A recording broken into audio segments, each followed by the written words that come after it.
Hai KBKmers, hari ini kita akan mempelajari mengenai teknik dasar catur.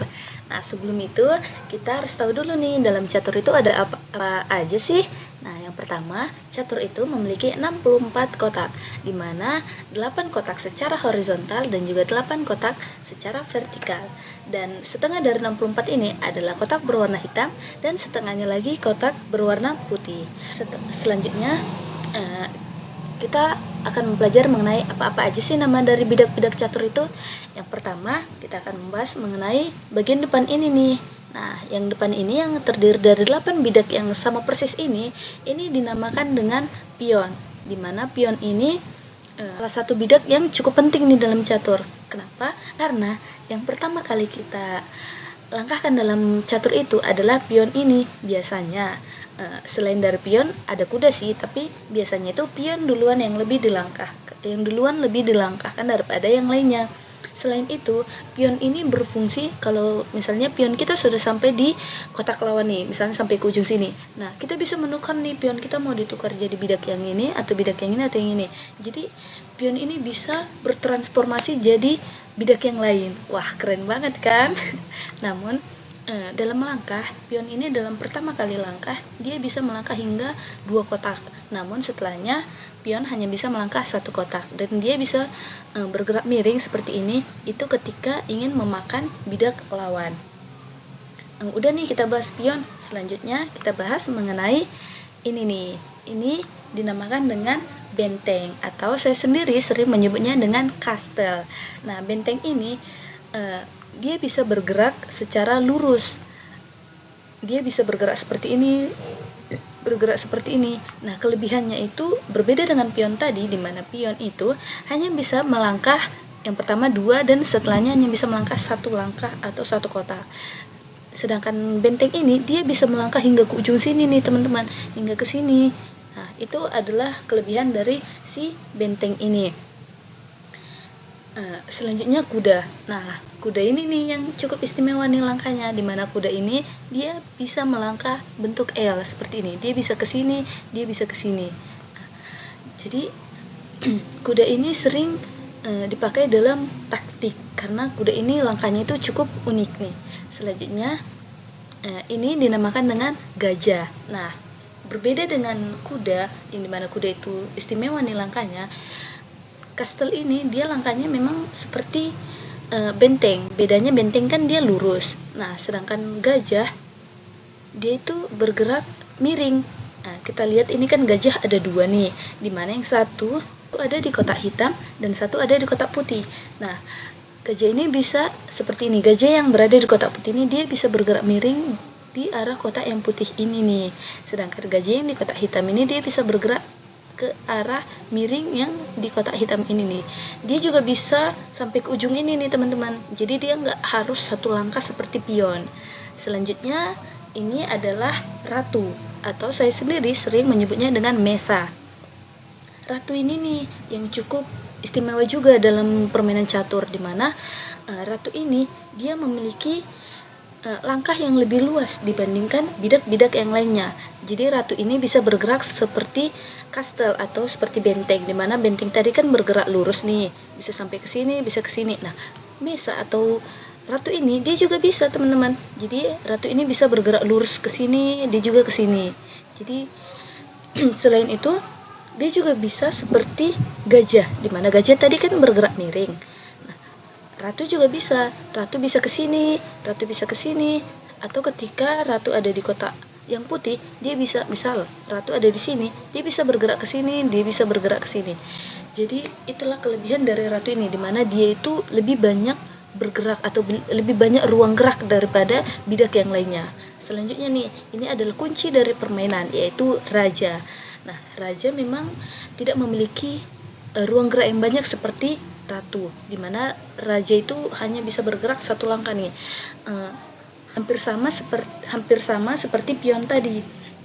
Jadi raja itu hanya bisa bergerak ke sini, ke sini, ke sini, ke sini, ke sini. Namun raja ini memiliki keistimewaan di mana raja ini bisa rocker. Rocker itu apa sih? Nah, rocker itu dimana raja dan juga benteng ketika bertukar posisi nih teman-teman. Misalnya raja bisa ke sini dan benteng bisa ke sini. Itu digunakan ketika ingin melindungi raja dari lawan. Dimana kita tahu kalau sampai raja kita mati atau sekakmat oleh lawan, maka permainan akan berhenti dan kita akan kalah. Jadi itu kita sudah tahu nih, catur itu ada 64 kotak dan juga apa aja nih nama-nama dari catur. Selanjutnya kita akan masuk ke dalam teknik dasar catur. Dalam teknik dasar catur itu yang pertama yang diperlukan itu adalah penguasaan pembukaan. Jadi biasanya itu kan kita mengeluarkan yang pion bagian tengah. Kenapa? Karena supaya bidak-bidak lainnya itu punya ruang gerak yang lebih luas. Dimana seperti ini kita sudah menggerakkan depan raja, pion yang depan raja, maka gajah kita kan bisa keluar, ratu kita juga bisa keluar. Nah, ketika kita menggerakkan yang depan benteng ini akan cukup sulit. Karena apa? Ketika kita ingin meroker raja kita, maka pion yang sebelah sini udah terbuka nih teman-teman, jadi raja kita bisa terancam. Itulah sebabnya makanya kebanyakan orang itu mengeluarkan yang bagian tengah ini, walaupun masih banyak juga pemain yang mengeluarkan bagian pinggir di sini. Itu tergantung dari taktik kita bermain seperti apa. Nah, teknik yang kedua yaitu taktik. Dalam permainan ini, catur ini sangat diperlukan yang namanya taktik. Misalnya seperti ini. Tadi kan pion sudah dilangkahkan 2 dan kita mengeluarkan ini untuk sebagai taktik di mana kita ingin memakan pion dari lawan. Selanjutnya kita bisa mengeluarkan pion kita ataupun mengeluarkan kuda kita. Di sini kita akan mengeluarkan kuda kita dengan tujuan agar kuda kita bisa lebih leluasa untuk keluar. Ya, di sini kita masih belajar dasarnya ya teman-teman. Yang pertama tadi kan penguasaan permainan awal nih teman-teman. Yang kedua taktik. Ketiga itu adalah strategi. Nah, dalam catur ini sangat diperlukan yang namanya strategi. Jadi kita harus tahu nih, ketika lawan menggerakkan langkah, kita harus tahu kira-kira langkah apa ya yang akan dilakukan setelahnya. Nah, itu yang dinamakan dengan strategi. Misal, kita akan menggerakkan gajah ke sini dengan tujuan untuk mengancam pion yang ini. Nah, kita bisa menggerakkan pion ke sini. Karena kalau kita menggerakkan kuda ke sini, itu sudah pasti teman-teman, gajah dan juga raja ini akan melakukan rocker. Jadi seperti tidak akan ada gunanya ketika kita mengeluarkan kuda ke sini. Karena apa? Karena yang di sini nanti itu bukan raja, melainkan benteng, dimana kalau kita makan pionnya ini itu akan sama aja dong kita membunuh gajah kita atau kuda kita. Misal seperti ini ya, kita menggerakkan ke sini. Nah, di sini kan teman-teman, raja sudah melakukan rocker. Jadi kita harus tahu strategi, dimana kita harus tahu kira-kira langkah apa yang bakal lawan lakukan kalau kita menggerakkan yang ini. Itulah yang dinamakan dengan strategi. Memprediksi nih, kalau raja bakal melakukan rocker, kita bisa melakukan atau mencari taktik dimana kita bisa membunuh atau mengejar bagian-bagian sini nih teman-teman. Nah, kita bisa makan ini.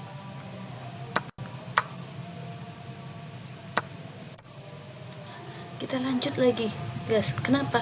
Karena supaya ini mantarnya ini pindah atau dia enggak di sini.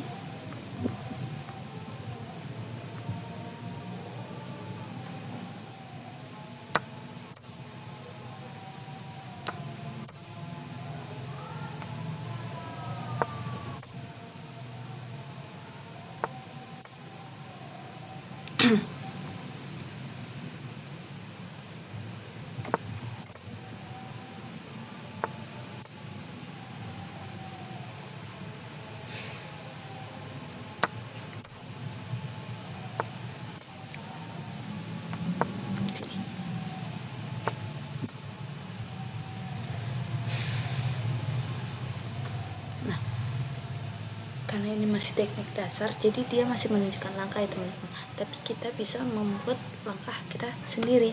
Nah, kita mau melangkahkan seperti apa, kita mau kemana. Oke, aku akan coba melangkahkan kuda ke sini. Dia tetap melangkahkan ke sini. Oke.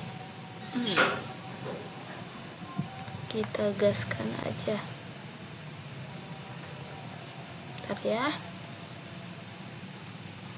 Nah, ini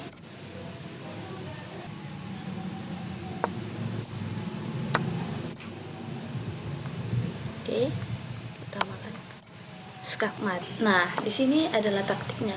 Kita kan udah tahu nih, skakmat raja atau mesa, raja atau ratu. Nah, kita makan aja ratunya.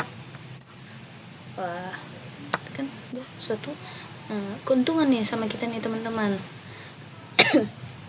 Selanjutnya kita makan kudanya. Kenapa? Karena supaya benteng memakan ini kalau emang dia mau. Nah, di sini dia nggak mau, dia masih melindungi bentengnya.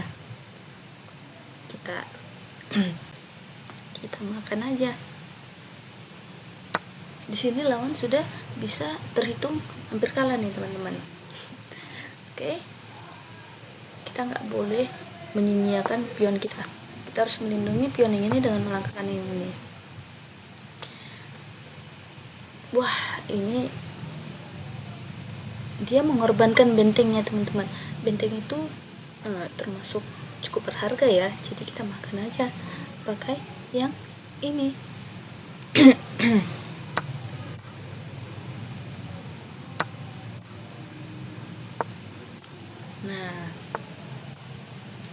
Nah, ini bentengnya ini sudah gajah ini sudah pre atau sudah nggak ada perlindungan lagi, jadi kita bisa makan. Ska raja. Kita bisa melangkahkan benteng kita bagian yang ini atau mau yang ini untuk semakin mengejar si raja itu. Coba kita keluarkan yang ini nih, supaya raja kita yang ini juga lebih leluasa untuk bergerak.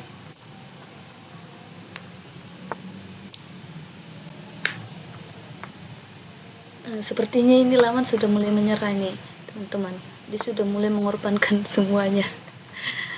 Oke. Sebentar lagi kita akan menang nih, semangat. Oke. Ska raja.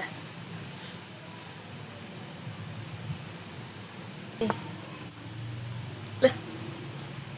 Oh, belum. Oke. Kita sudah menang. Sampai di sini dulu.